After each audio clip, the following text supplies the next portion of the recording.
Virtus.pro stand just one game away from making the semi-finals here at ESL One. Welcome back to Resorts World, Genting. It is the first esports event of 2017. We're very hyped as we get towards our grand finals on Sunday. Semi-finals, of course, tomorrow as well. Just the small matter of a couple of elimination matches to get out of the way as well. And Virtus.pro right now have one hand in that semi-final. Can they take it 2-0, Kevin? Is this what you see happening in this next game, or did you see enough from NP in that game to make you believe that this can go all the way? I saw enough. I think the way that VP played it, it was fairly predictable. Obviously, they got a great hero and Underlord who consistently made fights difficult, but I don't think we saw anything super out of the box from them, other than the fact that Ramses is really good at Ursa. So I think if NP just closes up some of their weaknesses that they had in the last game, they could easily play a little bit better and win that same game that they just played. So they could come back easily, but VP could also just close it. Heading towards the draft, Ben, and what are you expecting from this second draft? Something a little bit out of the box, perhaps, for NP? Are they going to maybe take a risk here, or do you not think they need to? I don't think so. I'm more looking so towards the first bans. We saw, I believe it was Drow Ranger plus Juggernaut banned out first, instead of the Underlord, which most teams have been addressing. I think that the Underlord pick, if it were any other offlaner, I think they probably would have been better off. NP would have. Mm-hmm. Are you saying NP's offlaner being different, or the not being Underlord? Not being Underlord that they're playing against. Yeah, Underlord's actually still really good. A lot of people have been first round banning him. Just super good at farming. You could just see how much less damage everybody does too. Luna buys a lot of stat items. Every stat item she buys, she's getting 0.4 less damage if she's near Underlord. That's a huge impact. Ogre was like, he was out in front with the Mjolnir with like very little items, just tanking, and he wasn't afraid to die. And it actually took a long time to bring him down, which was a little bit surprising. But I think that's a lot of the effect of the Underlord, and if I think it's okay to give them maybe Juggernaut, I would say, over Drow Ranger. You'd be okay with the mid-jug? Well, you would have to be able to ban out the Underlord, which means I think safe lane Jug's probably a little bit. I don't know. That sounds risky too. I feel like they don't want to grab it either. Is the other issue? It's not really something that fits their play style. Yep. They want cores that have more offensive potential. I don't really see it. I mean, maybe I could see AOI being really effective on a Jug, but usually he grabs something more teamfight heavy. That's what NP loves doing. The strong teamfight heroes that can win fights. And Jug can do that, but it's harder. Are we expecting maybe new heroes that we haven't seen? Maybe dare I say it? I don't think so. Dare I say it? No, we're going to see... We're not going to see any Jakiro at all this weekend, are we? Let's be fair. He could be picked, especially against Meepo. Well, he's potentially good against Meepo. Yep. But I think it's more likely we're just going to see roaming supports from either team. They're going to be focused on lanes. I'm sure NP would love to have something like a Darkseer dual lane. If that's the case, they would definitely pick up Super Breaker again. But I think the only new picks that we'll probably see are 4 position or 5 position. I think the supports are the ones that will rotate out if we see new picks here. Okay. And Virtus.pro, much more comfortable in that first game on the picks that they had. Do you think they go a similar route? I think so. Yeah, I mean, very likely. I think there's every reason really for VP to stick to their strengths. I mean, this is a team and players as well. You look kind of back over a 6-month period or so, over kind of previous multiple patches, and they're very set in picking these heroes that their kind of core heroes are the best. No one. Yep. He has this very kind of set kind of play style that in this mid lane he's got this very, very high mechanical level that he can perform on certain heroes like the SF. Even like the DK, I could see them maybe even trying to bring that one out in this sort of meta. And the same for Ramses as well. We're seeing it bring stuff back like the Ursa that historically he's had absolutely amazing performances on. And again, I wouldn't put it past Ramses to even play a game on a Sven or a Gyro, even though they're not rated as highly as others would say. Ben rates the Sven very highly. First Meepo. Yeah. Otherwise, not really. Otherwise, not really. All right. Yeah. So they choose to ban out the Underlord instead of Juggernaut, which we thought was probably the lesser of the 2 evils for them. NP also have first pick, so they can take the Juggernaut if they like. However, I think Luna is probably a better opener for them. What do you guys think? The Luna opening for NP? Yeah. If they go back for the same Darkseer ban. I think Darkseer is a really good ban because it makes the Spirit Breaker a lot weaker, and it also makes their offlane just much, much weaker. Okay, they go for Luna instead. Luna instead, okay. So NP should have worse team fight out of their carry, at least. I don't know if I think they could get away with opening Darkseer here, but it's a little scary because it's the first pick, and it's much better when you get your guaranteed core, like your pairing. Whereas VP, I don't think they'll pick Spirit Breaker or anything, but they can definitely grab heroes that are going to be very good against it. Jug, very good against Darkseer in lane, just because you can spin to kill Ion Shells. You have Sustain with your healing ward. With that said, maybe if they get a really good mid hero, they can force Jug mid and give Darkseer a more favorable matchup. But It seems like they were ready for that. I mean, with the immediate duo coming out with Jug and Rubik. I mean, honestly, AUI really held that game together. They were very behind, but a couple good eclipses, and he continued to stay on the top for net worth. Luna's a hero that allows a really good player to do that, just because your ultimate is so good. Ramses usually does it as well. Okay, early Ember Spirit, but we've seen how good Envy is with that already. He has been absolutely amazing on it today, and something was mentioned in the early drafts as well in the previous matchup, how good this combo is. Having Darkseer and Ember Spirit together, it's kind of this mid-game Iron Shell, Flame Guard, run at them, chain them. It's disgusting. Yeah, and Virtus.pro are going to see this straight away, aren't they? As soon as they see the Darkseer, they know they're going to go Jug Rubik. They know the Ember's coming next anyway. It could have been a different hero. I think Spirit Breaker might have been, they might have been thinking about it, but it's not very good versus the Rubik. The Ember Spirit was, I would say, far more likely to be banned out in the second phase. Yep. There's an Oracle, I think, that can actually be very really good. been played, is it? No, but we also haven't seen too much Darkseer Ember Spirit. You can get dispel the Ion Shell and the Flame Guard with one spell, which is very, very nice. And Rubik is not very good in lane versus Darkseer. I don't think Rubik Juggernaut is gonna be able to zone out the Darkseer at all. It's definitely a little hard to kill him. They have good damage, I would say, but zoning him, it's difficult. I mean, they have so many 4 options. I think it was just clear that picking Ember was a lot safer than something like Mirana. Mirana can be zoned decently, whereas Ember has a more stabilized laning stage, I'd say, than Mirana does, just because higher base damage, more skill usage. He can get kills a lot easier with just about any other roaming hero. I don't think he's amazing versus Jug, though. So I think the support pick that MP goes for is going to be really important here. Do you think they're one of the supports obviously they keep really liking to pick is the Warlock? Do you think they could try and fit that in their lineup MP once again? It's very good at zoning as well. It can kind of play a role similar to Ogre in that it can bully people in the mid lane especially. But historically, MP always puts it in their safe lane with their carry. Almost always. So could be a pick, but maybe there's better options. The Ace has been banned out by Virtus.pro. And a Nyx in play. Nexus has to deal with both the Ember Spirit and the Darkseer.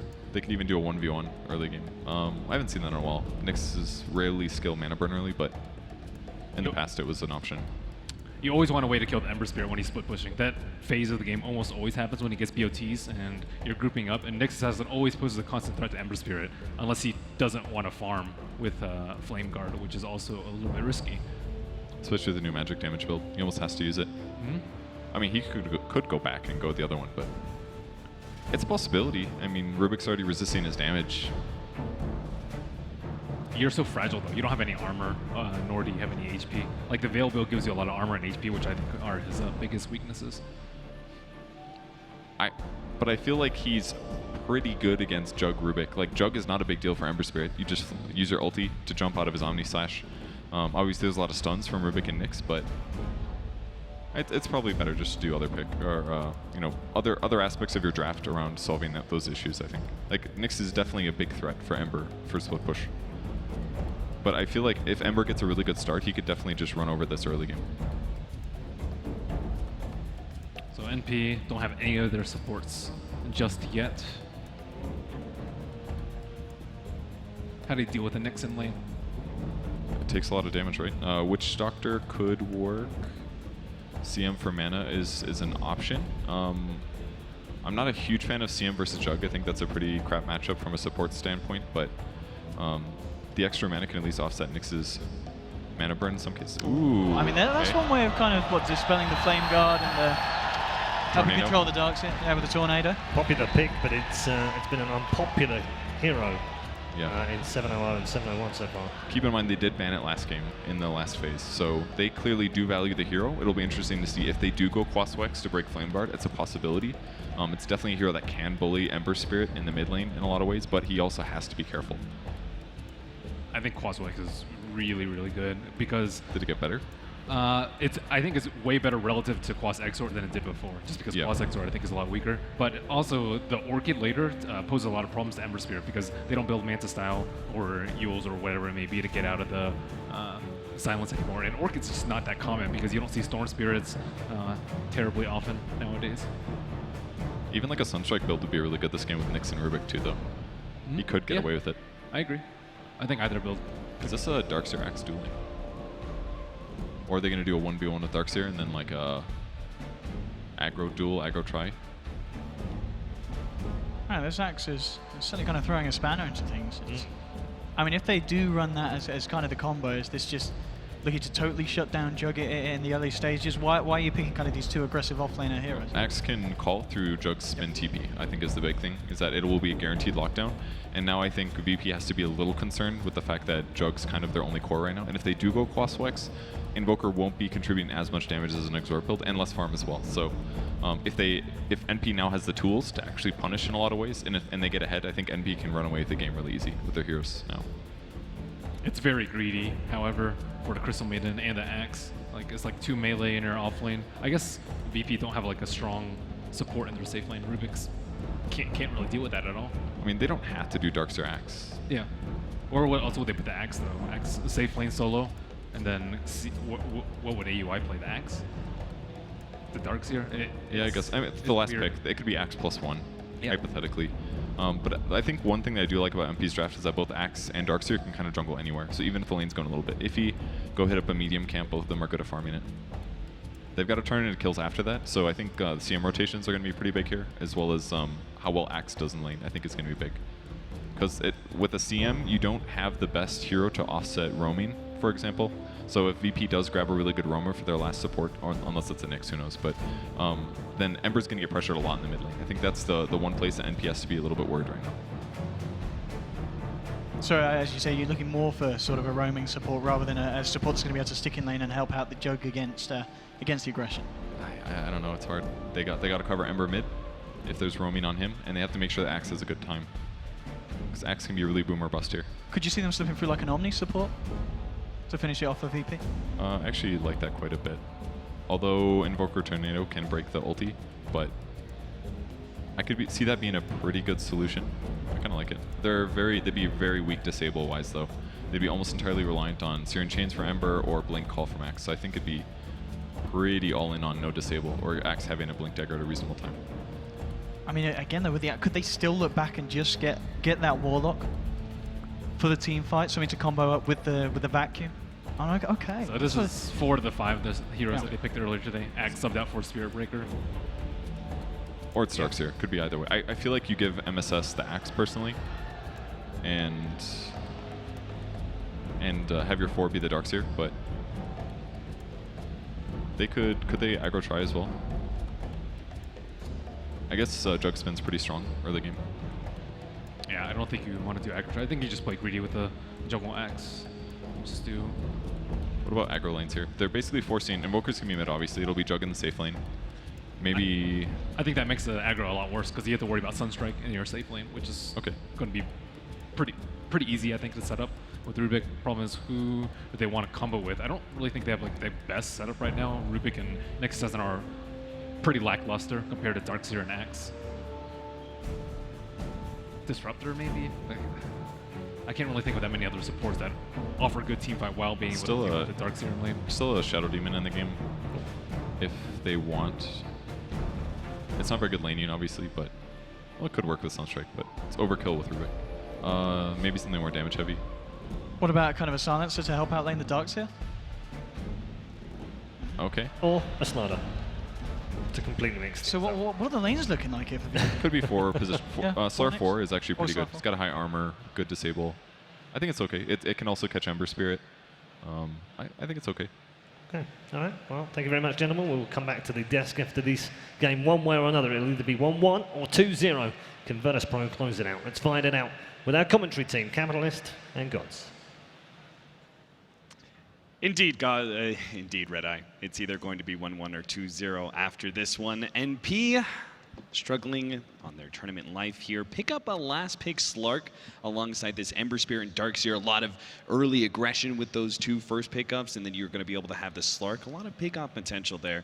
But Virtus.pro have a strong team fight. Juggernaut, Invoker. Invoker, definitely not Invoke right now, but seems to be a bit of a curveball that maybe catches NP off guard, Gods. Yeah, it seems to be something that we kind of lean towards that Quaswex Invoker on the panel, the Tornado use against the Flame God, having the Dispel there, and just having a good kind of defensive option against the kind of run-at-you style that NP will be employing come mid-game when they get that, like Veil on Ember Spirit, they get the levels on the Darkseer, so I think VP are going to have to be ready for some aggression there, and they've got good heroes to deal with it. And Quaswex Invoke can be very tanky, hard to kill. Juggernaut's got the Blade Fury against the magic damage. Nyx Assassin, you've got Carapace. You've got the Impale, which can follow up that Carapace. So I like the heroes that VP have to deal with that aggression. So do you give the advantage based off of the draft then? I don't know about the advantage necessarily. NP can be very greedy. They're going to have Axe straight up jungling with an Iron Talon, so I think they can play this greed game early on. We'll see a 5-man smoke. Not finding Rose, but by all means, I think VP have a good draft to deal with NP, but NP could just straight up have a huge early game advantage here. SVG, he's going to be running into the smoke here, but VP are not in position to be able to respond very well. Instead, they get the telekinesis onto Eternal Envy, but it chains. It actually hits Lil, but they still have the stun coming out from the Nyx Assassin. Too many stuns for Jackie to deal with. That'll be a first blood for a Nyx Assassin. Maybe an early pair of boots is in his future. It's a happy Nyx, and maybe even an extra couple of bounty runes if VP can secure them, and it looks like they're going to go for 3. The bottom Radiant Jungle one may not be claimed, though, as MSS is going to beat Pasha down there. Yeah, I really like this idea by VP. We were kind of talking about it. I really felt like they were going to go for this last pick core and go aggro tri-lane. It felt necessary because of the greediness that NP presented, right? We have the Slark last pick that is a hero that you want to pressure in lane oftentimes, and they have an Axe jungler. Absolutely necessary. I felt that VP go for this aggro tri-lane, and they've got a strong one too. Telekinesis into crush, into spin.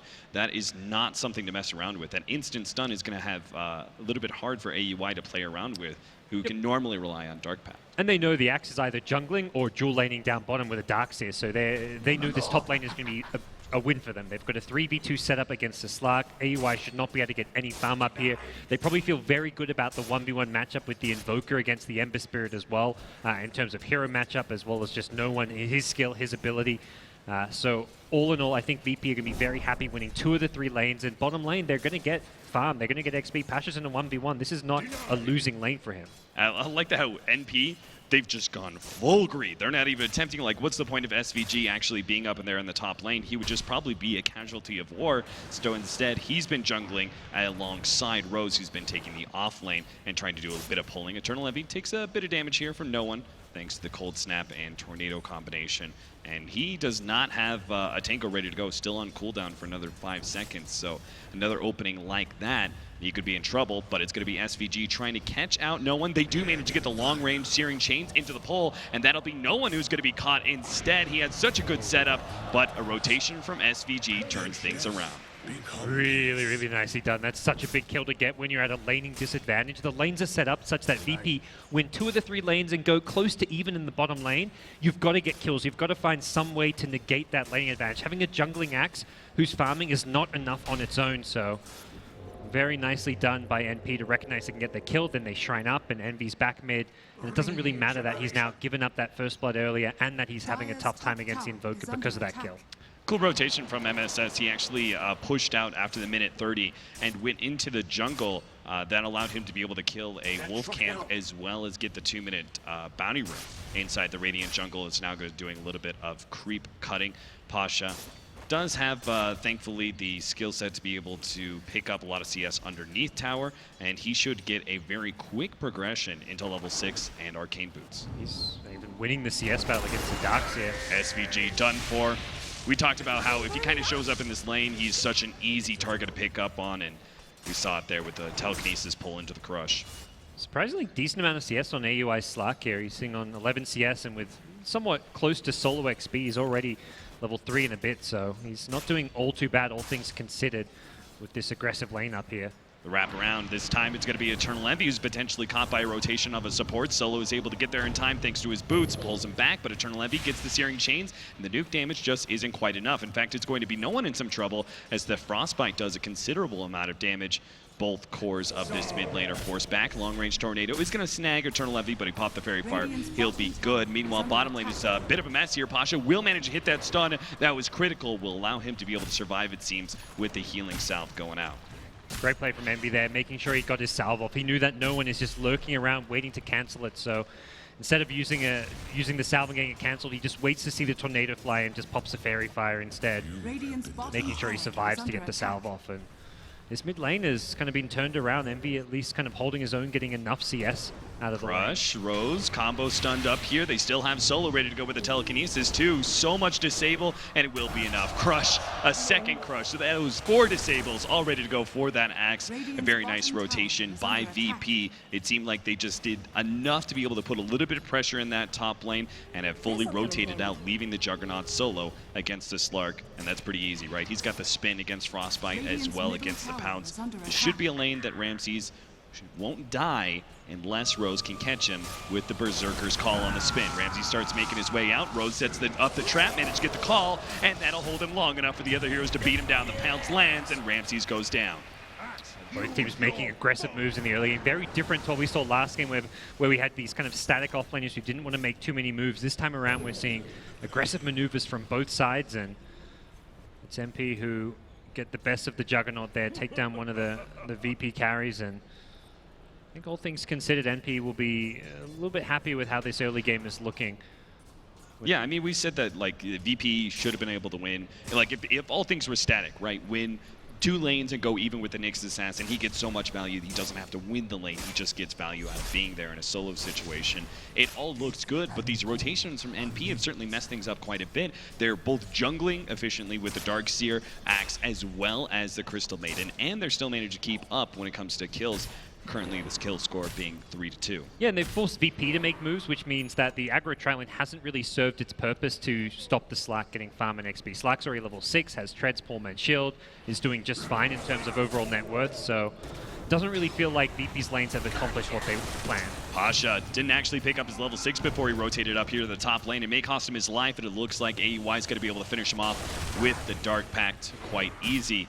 And Rose will continue to farm away. This is something that NP, thanks to their junglers, are actually getting quite far ahead. A little bit in gold, but a lot more in experience at this point. Yeah, this is big start, big kills that they're picking up. The Nyx Assassin being slowed down. He has Arcane Boots, so he really wants to start getting active with a level 6, but unable to do so just yet. Rose will get found out here by Solo, but this is just kind of a little scouting party. If anything, Solo's, well...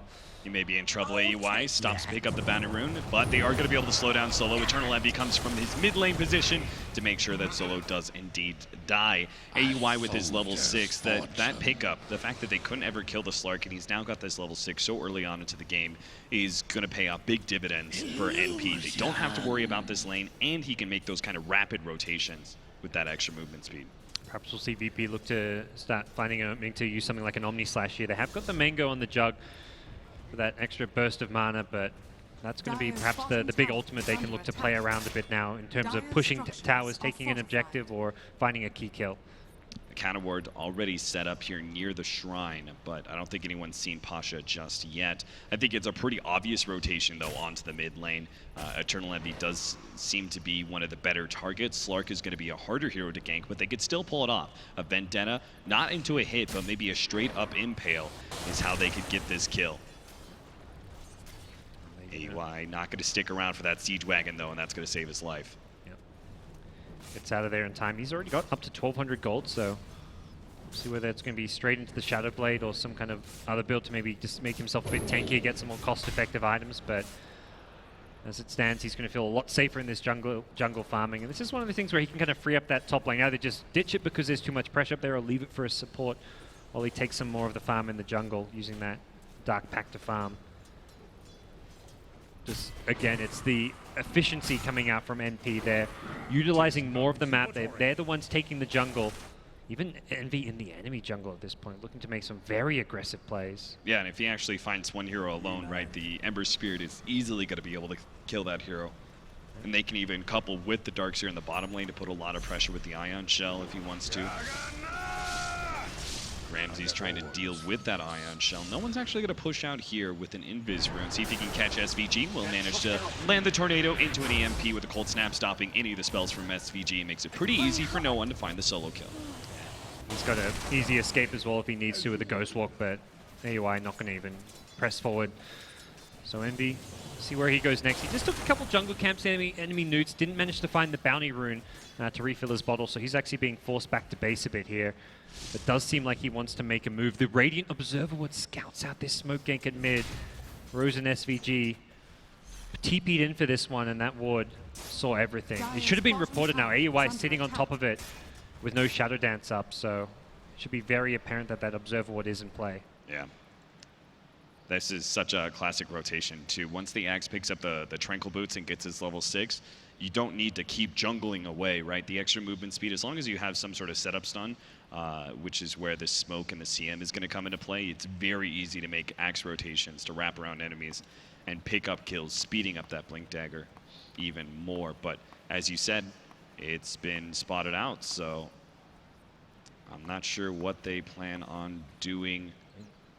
Solo's still down there, so this may just be Solo saying, well, I don't think they're coming for me. They're probably smoking towards mid. He's just trying to get a bit more. If he dies to this smoke gank, it's not really the end of the world for him. He'll have a pretty short respawn. And yeah, he's a level 4 Rubik. I don't think NP are real excited about the bounty of his head. But if they can transition that into a tower, it would be nice. But that's something I imagine VP will be looking to protect and defend should there any additional pressure come. Ramses is not in the best fighting shape, a bit low on HP and mana, but could always fall back, use that shrine with his team, and kind of look to re-engage. Yeah, our two heroes at top have TPs ready to go. So even if they did find the pick-off on the Rubik and push for more, I think it'd be pretty simple for VP to be able to establish control. I mean, especially because they really need to protect their outer towers, right? Because NP, they have such farm-efficient heroes who are able to take advantage of neutrals. You cannot afford to give them any extra space to work around. And they're also playing without detection right now on the MP side. Not to say it's obviously something they want to fix as soon as possible, not to say it's a problem right this second, but that's going to prevent them really going for any towers. Trying to push tier 1s when you have no way to stop a Nyx Assassin initiation is going to be just impossible. So they can find a pick off on someone like a Rubik, but then they'll probably just fall back, keep playing the farming game, and wait to kind of really group up with Ember Spirit hitting like a power spike with a few more levels before they go. Jackie, I don't know if it's all that serious. Saying I'm dying in all chat. So perhaps always one for the melodramatic. He's already got the quick buy set up for him to be able to get the Veil at Discord, so if there's any question about this newer builds, the Ember Spirit, and whether or not he's going to be going for that, it is indeed the answer for Eternal Envy. I don't think we're going to be seeing that Battle Fury build anytime soon. It seems like the magic damage and getting that early aggression seems all too strong for anything else. Absolutely, and that's something which we'll see how well VP deal with that. They've got the null field from the Rubik to go with the cores, as we kind of talked about with the Blade Fury, the Quaswex Invoker. Not that we'll see maybe any too earlier points into that null field, but NP, I imagine, looking to try and make headway as far as putting pressure onto VP. The Invoker's kind of limit. I mean, he peaks around that kind of level 10 stage as a Quaswex, but he's still only sitting on really 3 core spells with the Tornado, EMP, and Cold Snap. So something that NP can look to take advantage of. They've got pretty good sustain when you throw in the CM aura.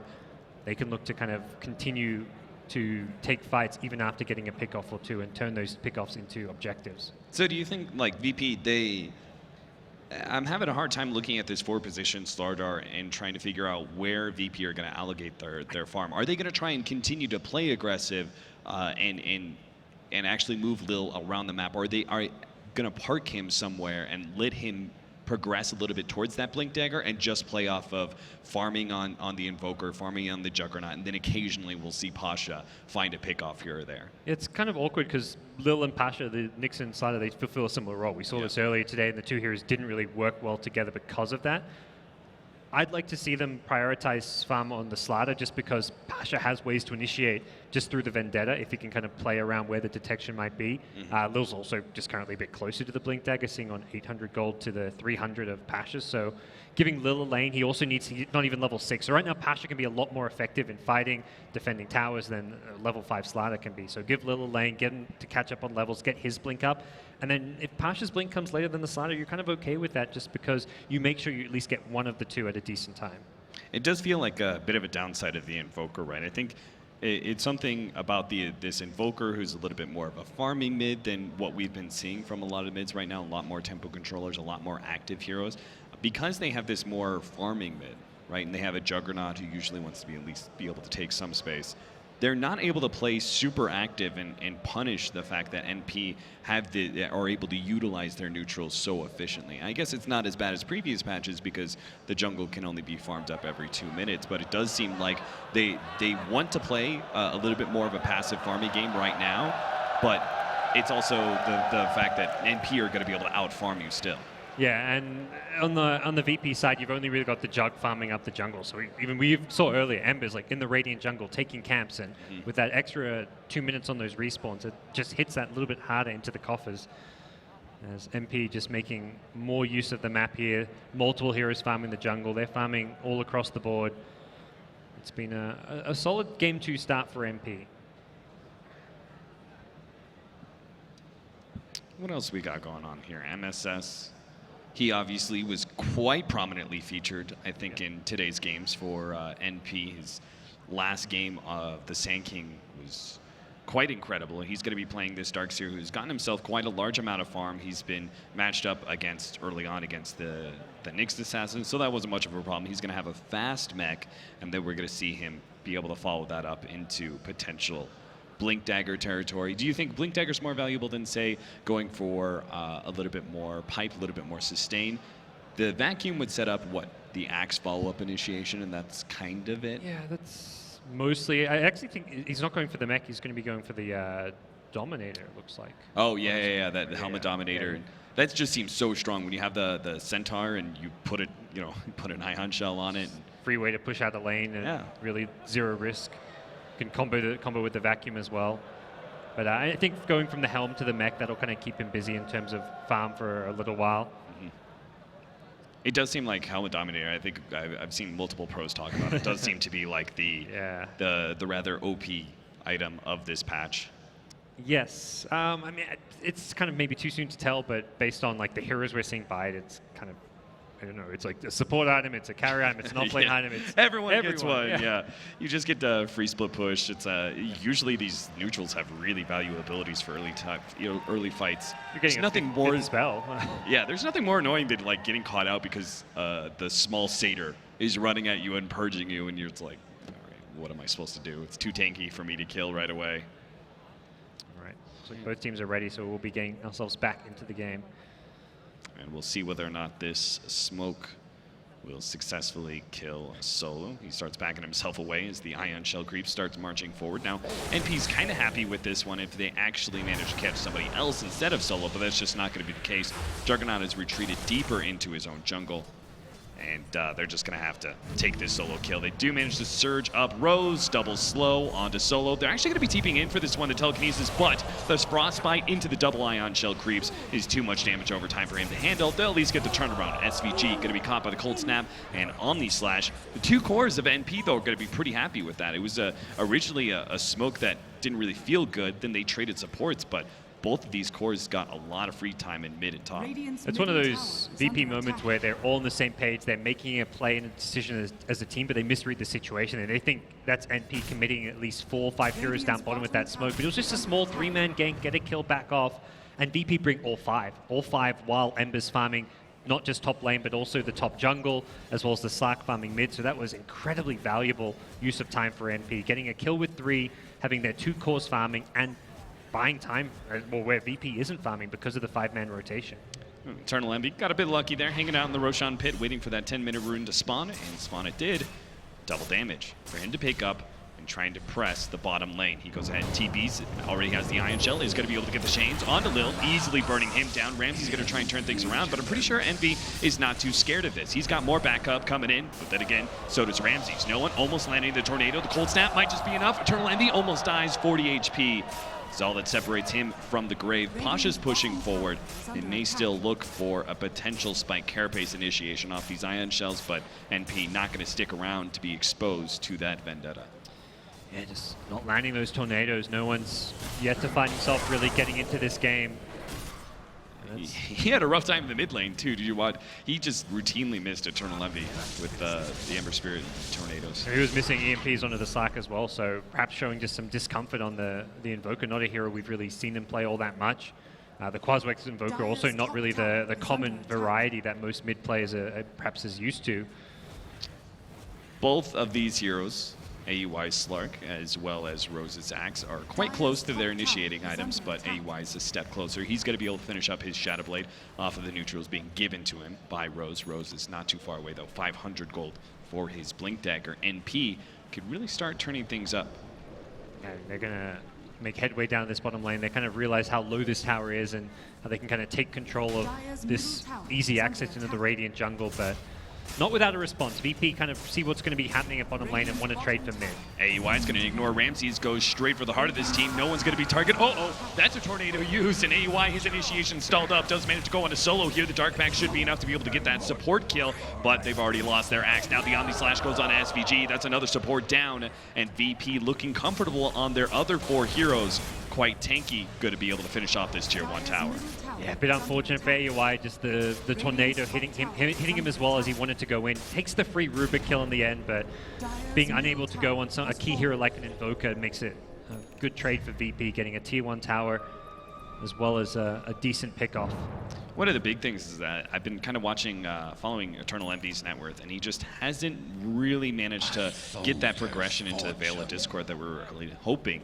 The 1 kill on Lil was a bit helpful, but he's been playing, I think, so off map that his farm efficiency, maybe he's the one hero who's actually been suffering compared to the rest of NP, who are usually ahead. I think and part of it is some of the jungle changes, because I keep seeing him like use the Flame Guard to farm a creep wave, push it out, and then he'll immediately fire Remnant to a Remnant he's already got in a creep camp, so he gets extra value in terms of farming with the Flame Guard, but there's just less neutraling time because of the longer respawn on them, and there's also less farm to go around because he's sharing it with the Axe, he's sharing it with the Darkseer, so it does feel like a lot of the NP heroes are fighting for farm right now. You kind of see it on the net worth. They've got 4 heroes all sitting on like 3.8k plus net worth. The Axe has got a good chunk of farm here, but it does mean that NB himself has perhaps given up and suffered a little bit because of that. Meanwhile, VP a very clear hierarchy when it comes to farm. Ramses top of the board at 6,400, and no one taking second place at 5,500. Everyone else sitting a little bit lower on the table. Those key items for NP will come up all at a similar time, from the Veil to the Blink Dagger of Axe.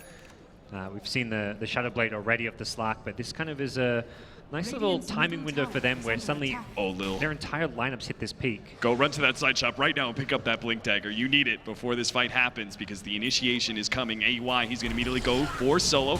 Dark Pax is going to finish off here, so they manage to get the crush immediately afterwards. AUI, though, is still healthy enough as the Ember Spirit is coming forward, threatening no one. The Tornado EMP goes down. They manage to get a pretty decent stun. With the EMP going down, no one's actually going to be able to survive through this one. And AUI, his ultimate trailing to an end here, has to back himself away. No mana to work with whatsoever. A crush forward does manage to catch him, and AUI just might die here. The call goes down. They manage to get the chop. The extra movement speed separating him from Ramsey. He's unable to get that Omni Slash and has to spin himself away, it looks like. VP, a successful turnaround there, just at the right time with the Blink Dagger coming in from Lil, and a value Tornado EMP. Jump in, still trying to follow this one up. Ramsey's ready to go. As long as he managed to get off this Omni Slash, it should be a clean win. He's going to leave Rose to die and actually goes for the extra kill. Unfortunately, bouncing back, but it looks like with the Cold Snap, they'll still manage to get MSS and SVG. Solo Rose on in, picks up that kill as well, and NP just feeding away kills to beat Virtus.pro now. Solo is going to be target once again. He's like, why me? God, stop this. But he's gone indeed. Pasha comes in, hits the impale, and Solo survives. Some fantastic crowd control coming out from Pasha. First saving no one at the start of the fight with the multiple hero carapaces and impales there at the end as well. Oh, what's happening? They managed to hit the crush, and now the EMP. Eternal Envy's dead as well. NP, they're drowning here under their own weight. Well, Tornado leading things off. Rose, don't tell me he's going to die as well. Up. All right. VP's not going to go that deep, but I mean, what just happened? They just gave away 8 kills in a row. To use the eloquent words of Ben Wu, they chain fed. Yeah, that's one by one. I mean, the fact that that first part of the fight, right, totally acceptable. But then the fact that you tried to go back in like that, it was pretty rough.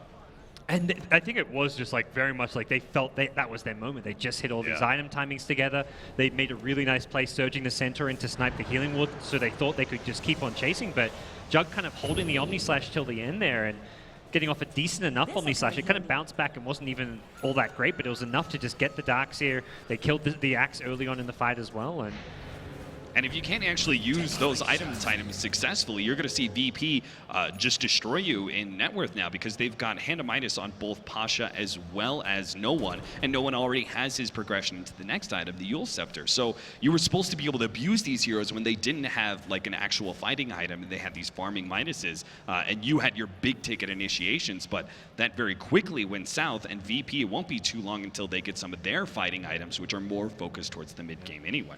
Really, like the tankiness of a couple of those front lanes heroes really just kicked in. They're having like the bonus health on both Invoker as well as the Nyx Assassin from their talents, just giving them the extra bit of survivability, making all the difference in the world there, as NP will be kind of forced to reset. But they can't just reset and play a farming game. They kind of they need to hit their stride. They need to make some moves here, try and find some smoke plays, because sitting back and farming is going to be a losing battle against the Invoker Jug.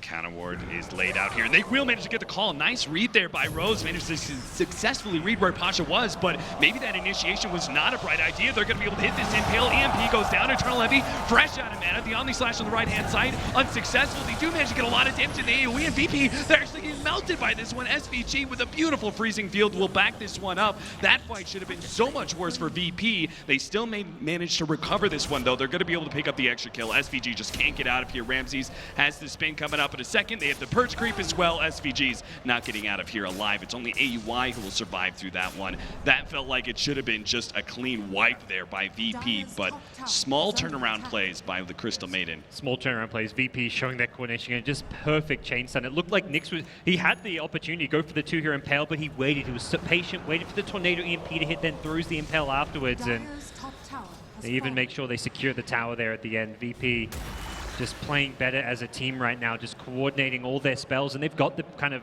better team fight synergy with the chain stun from the Nyx, the Slaughter, the Tornado EMPs. It's a lot harder and takes a lot more finesse for MP to get that kind of vacuum into call, the Searing Chains to follow up.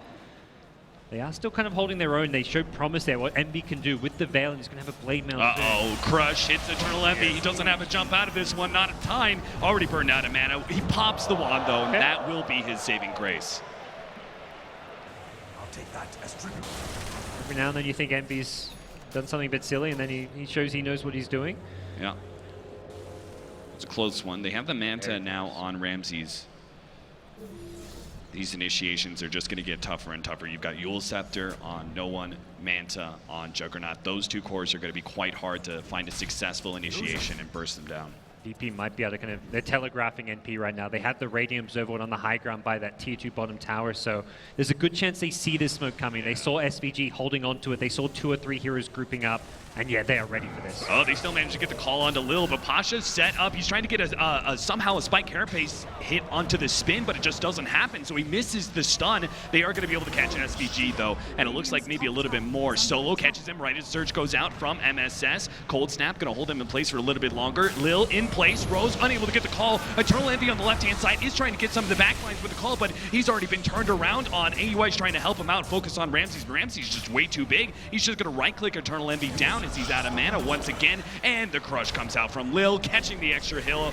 AUI just doesn't have any mana to work with. He's going to be focused down, and VP just utterly dominant in this game too. NP just seem to be falling apart in their attempts to be so damn aggressive. Yeah, and they're just, they know they need to be, but they're doing it in just kind of two predictable ways. I mean, for one, that was right underneath an observer board. VP were already there with 3 or 4 heroes ready to counter initiate, and VP, the heroes in the front getting caught, are heroes that can afford to be caught. It's a Nyx who has a carapace, it's a Slaughter who's tanky, and they're now Rose is going to die as well. The Omni Slash wasn't even needed in that last engagement.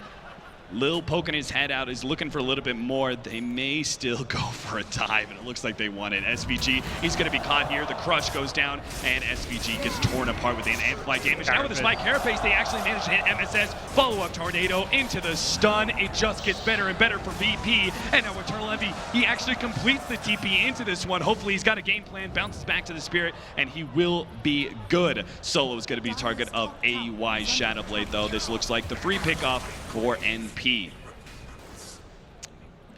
just playing hyper aggressive, but this shrine does act as a TP point as Rose is coming back in looking for a follow-up pickoff, but if it's only a Rubik that NP get, they will not be satisfied.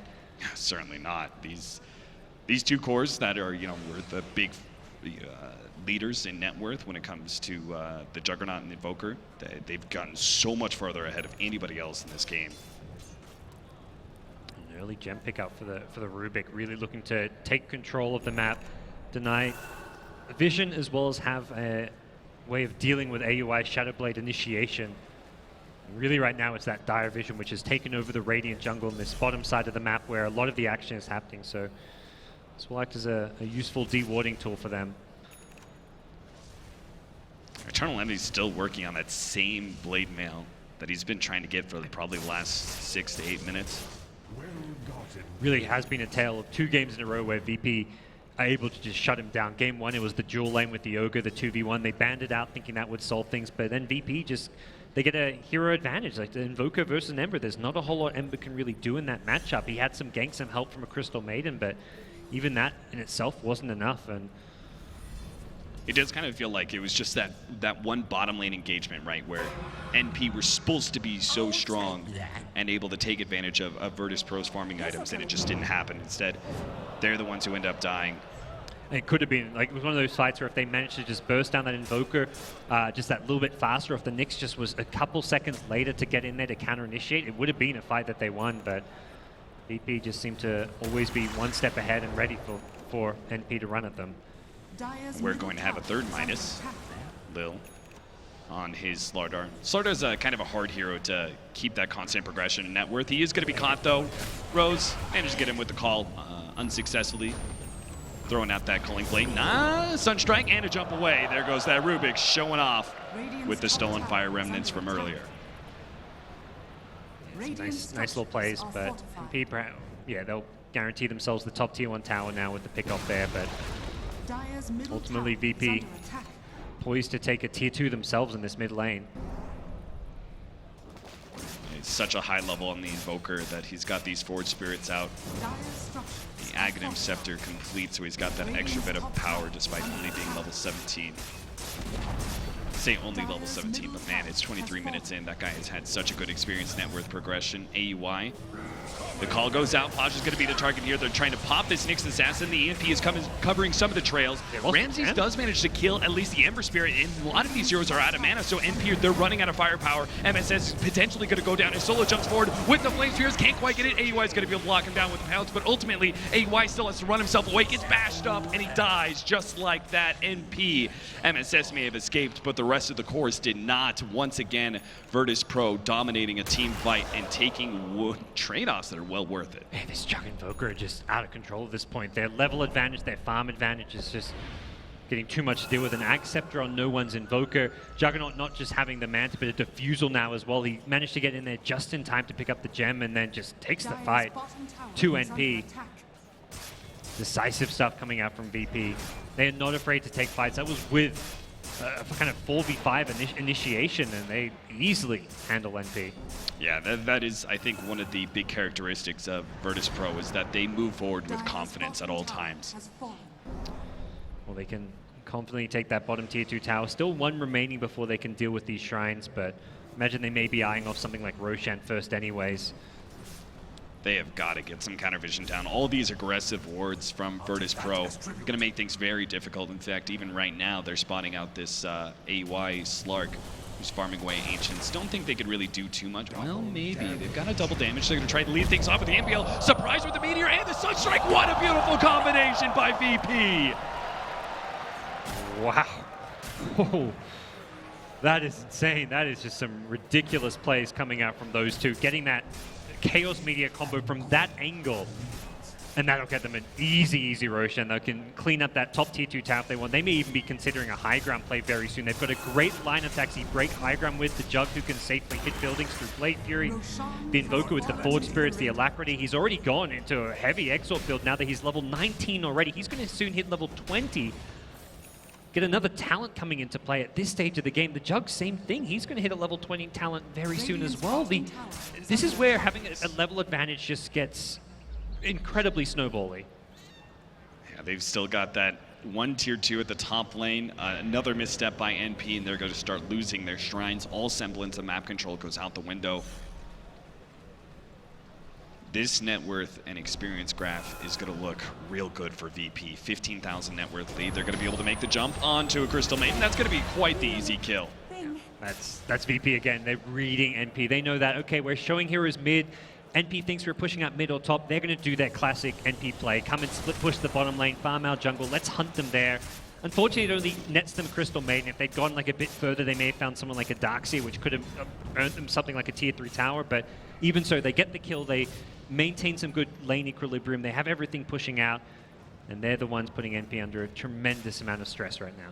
And the tough part is, like, Ramsey's, you said he's shown himself in mid, and he's just not a hero that they seem to be able to kill. Like, they have this Axe versus him. They can actually jump and get that initiation. But at this point in time, Ramsey's actually tanky enough that he could survive through that call and then be able to spin out. He's also got the Aegis to be able to work with. So potentially, if they're really feeling comfortable, VP can go ahead and start sieging tier 3s with the Juggernaut on the front lines. Yeah. I think following these shrines, we'll see them start picking away at the tier 3 towers. Just Alacrity him on the high ground, throw up Blade Fury, Manta style for some extra DPS as well. And for now, though, it is going to be Lil just back bottom, keeping the lanes pushed out as much as possible. But we'll probably see him start surging himself towards the rest of his team. But needs to be careful because there is a ganking squad headed his way. Better move fast to get this quick pick off on Lil before the rest of VP are here. Lil's going to be a target of both the aggression of AEY and Eternal Envy.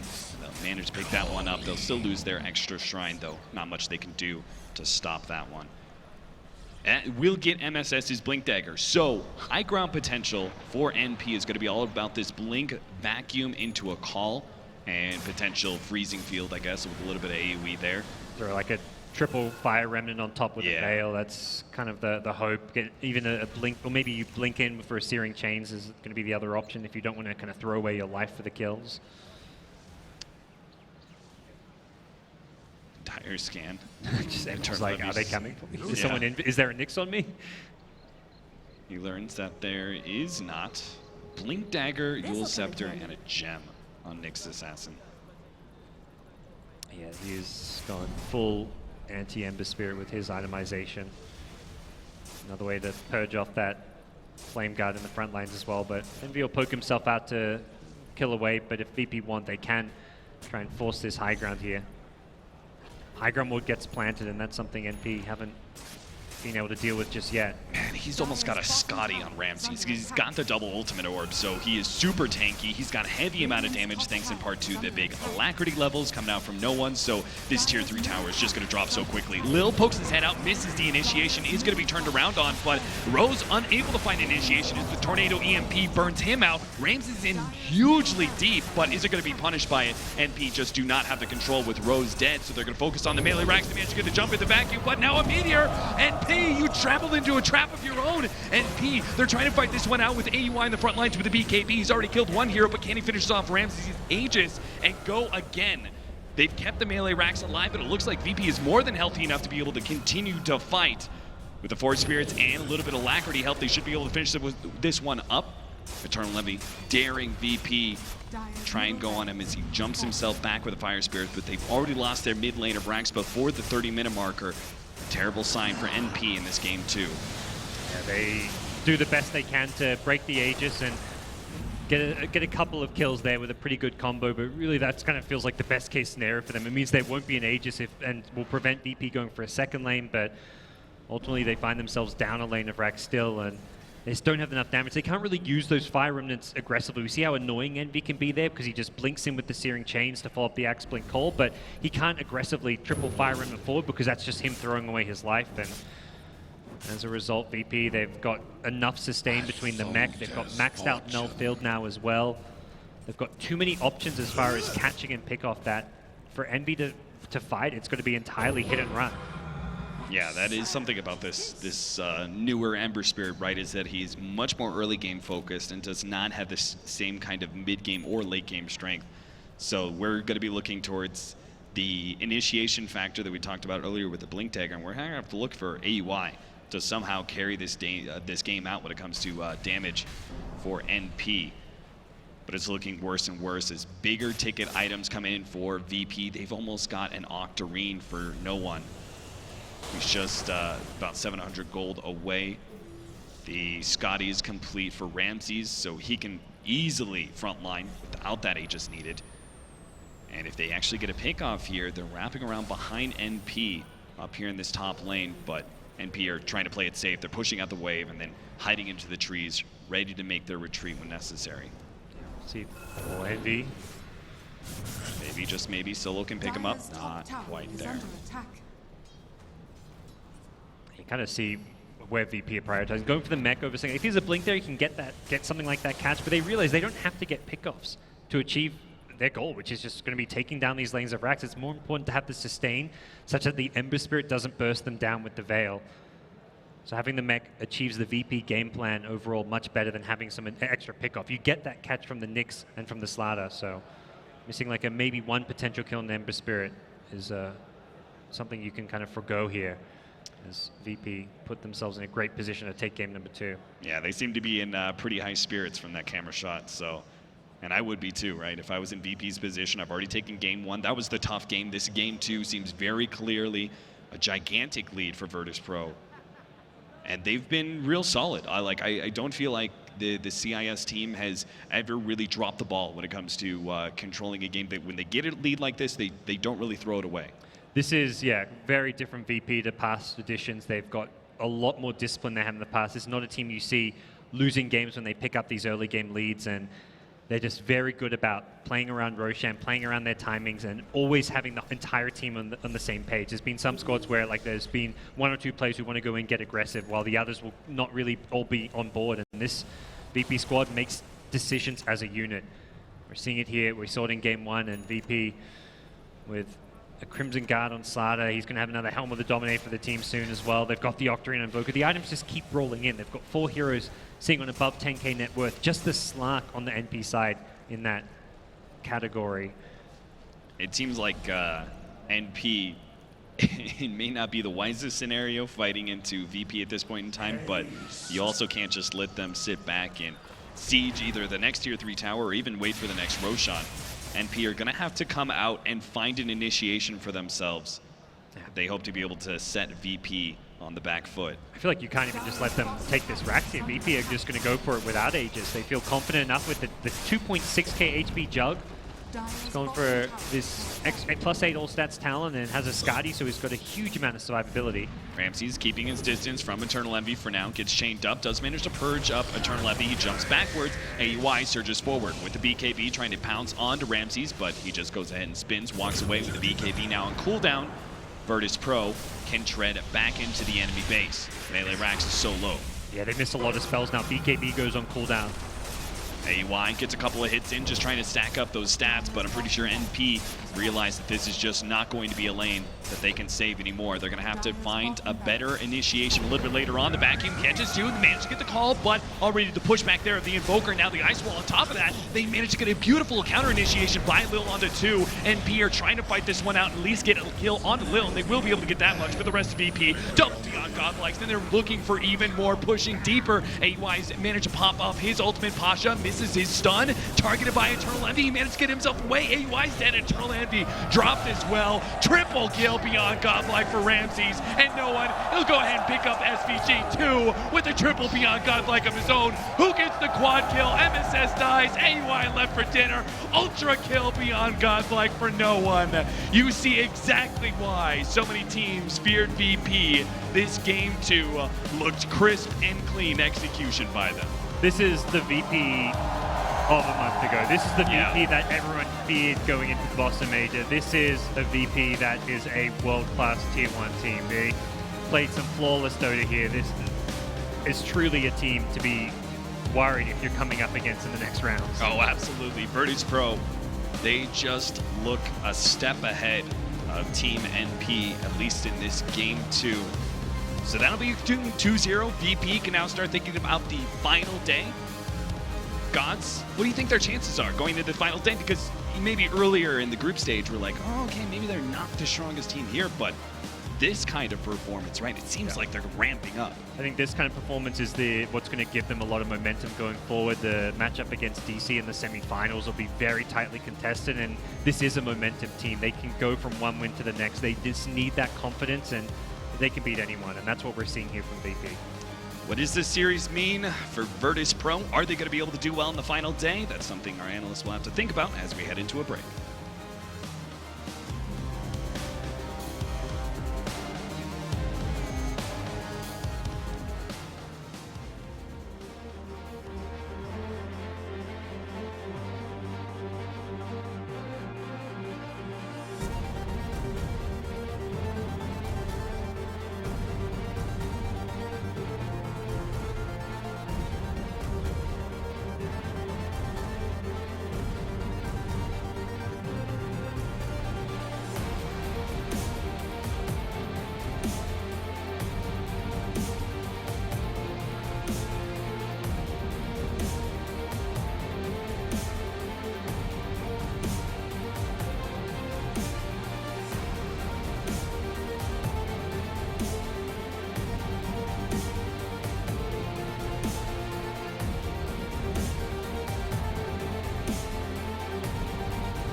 Thank you, thank you. All right, we are here with no one from Virtus.pro with a win over NP. Lots of hype, lots of love. A lot of people, of course, reacted when you had the Invoker pick. As you know, not very strong in this patch. What got you guys to pick them for this match? Because I'm really good at Invoker. Because he's really good in Invoker. Even considering it's not a problem for you at all. It wasn't a problem for you. Nope. Nope. Very nice. Nicely done. Look at the claps. They're like, such confidence. Was there any point during the whole matches that you guys were worried that, or you saying, okay, you guys got frustrated or got in, a thought that things wouldn't go your way at any point during the match? Yes, when pause was 10 minutes. When what? When pause was 10 minutes. Okay, yeah, very nice, nicely done, nicely done. One last question I'd like to ask. Who here, out of the whole teams, are you guys, you think that you guys are most intimidated of, or which ones do you think has a chance of winning this whole thing besides you guys? Evil geniuses.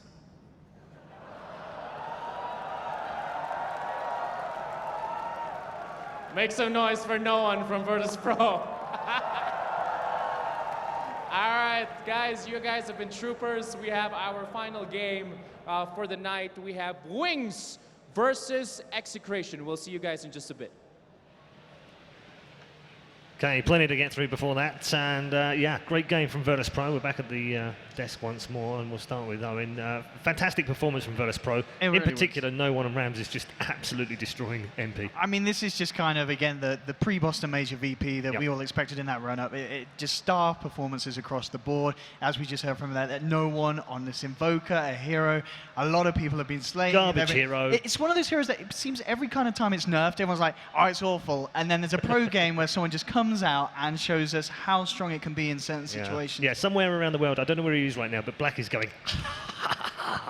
I'm not so sure. There wasn't that much exhort in that game. no, you're true. Yeah, straight. He can only play it one way after all. Don't want to give him too much compliments. I think that was maybe one of the best picks I've seen in a long time. The fact that Tornado not only would shut down the Flame Guard, but also the Ion Shell made sure that all of the early rotations that NP did were just completely limited, because normally you should be doing a good, like, I don't know, 130 magic damage per second in the early game. He just shuts that down. And then for 30 seconds, just not there. That team fight there was actually what really started to kick off the momentum for Virtus.pro, because up to then it was fairly even, first 15, 16 minutes, trading a few blows, a few kills.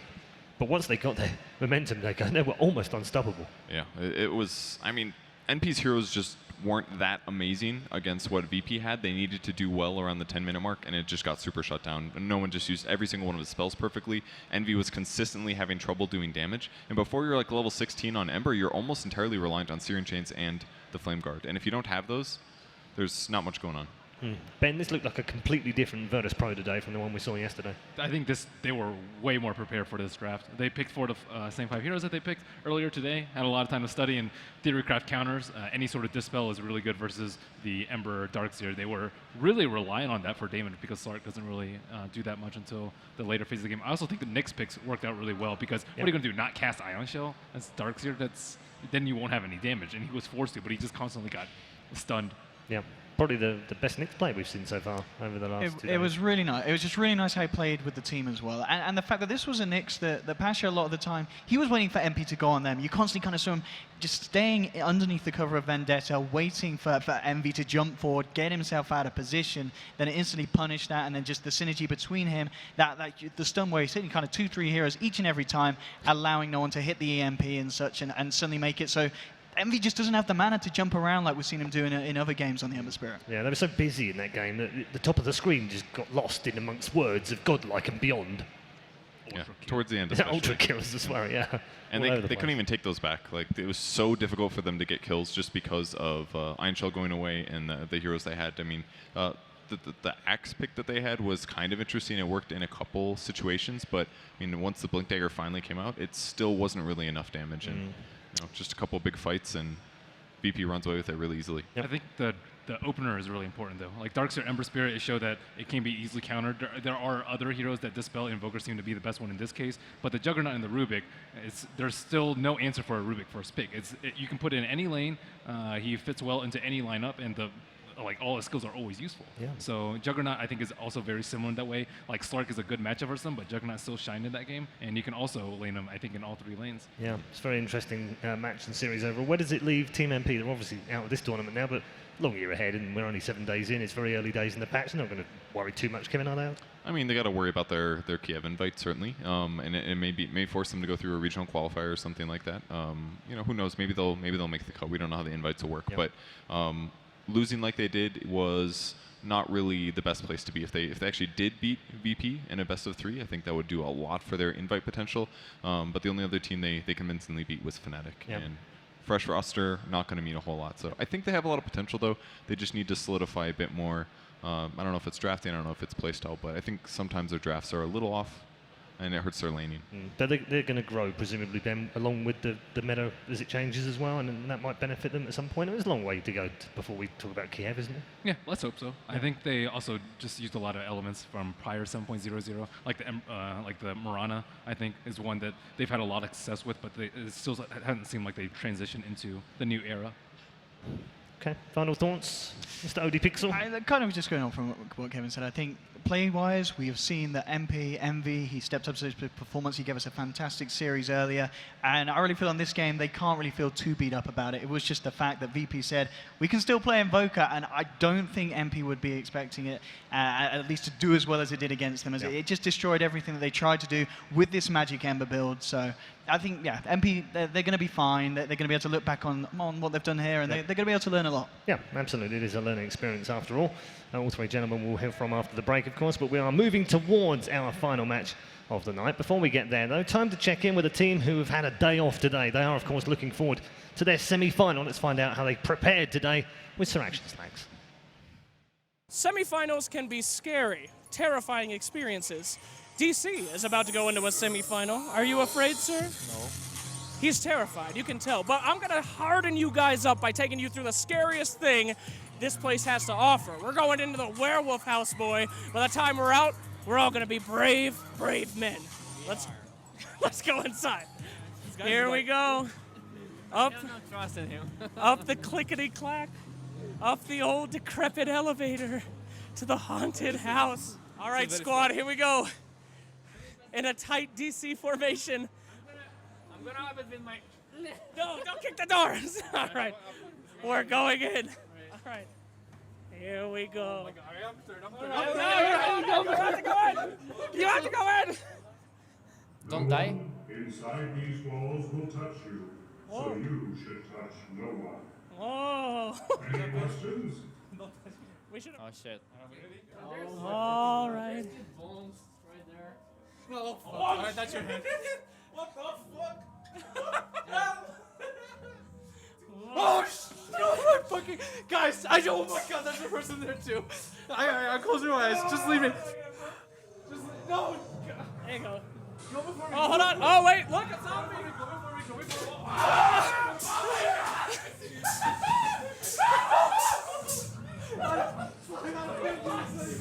You're doing me. You're doing me.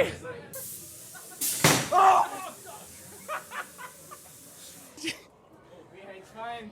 I'm ready. Okay, we're fine. We're fine. Don't touch me. I'm good. Open the door. You gotta go left. Go left. Open left. the door.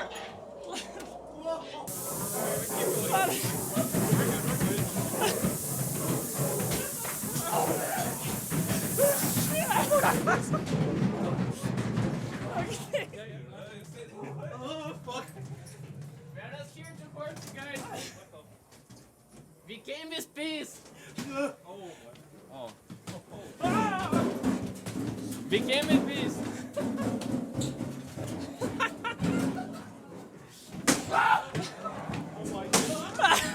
We made it. Do you feel more brave? We've gone through the worst of the worst. Are you ready for your match? I'm definitely ready now. We faced our fears. Are you survived? Yes. Are you ready, sir? No. All right. We'll see these guys face the true test of terror soon. Thanks. Oh, wait, what? What? No, you're good. You're done. Let's get out of here.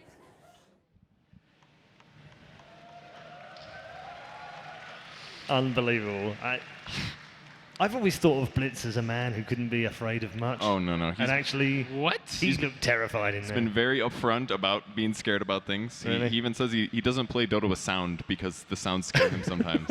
Like, just no sound. He came out of there looking terrified. Oh, yeah. Absolutely terrified. I bet it's all real Yeah. this whole time. I wasn't completely sure, but yeah, Right. that's real. Yeah, no, That's real definitely. scary. We were in there a couple of days ago. It was we brilliant. spent most of our time laughing, though. I mean, it was hilarious. There's that bit where we came in. I mean, spoilers for anyone that's going to go. Yeah, yeah. Where there's this video Yeah. of a kind of a zombie, I think, coming up to someone's head, and then it crushes it, and it's like, oh, that's disgusting. Yeah. But then about a second after their head explodes, there's just kind of water or whatever. I don't know what the liquid was, Yeah. but it gets squirted all over you. It, It's, oh! it hits her actions. It went in the straight in mouth. his face, in his mouth. So if Slacks is down in the emergency room later, we know why. Incredible, good fun. We're going to take a break right now, but before we do so, time to mention the MSI GP62, complete with a 960M graphics card, an i7 CPU, and 4 gig of RAM. And right now, for yours to get the Christmas pack and a free upgrade for 4 gig as well, head over to the 11th Street MSI store on the URL at the bottom of your screen. Special offer just for you, because we love you. We are headed to a break right now. When we come back, however, it's a big one. The final game of the night to decide our final semi-final places. Don't go anywhere.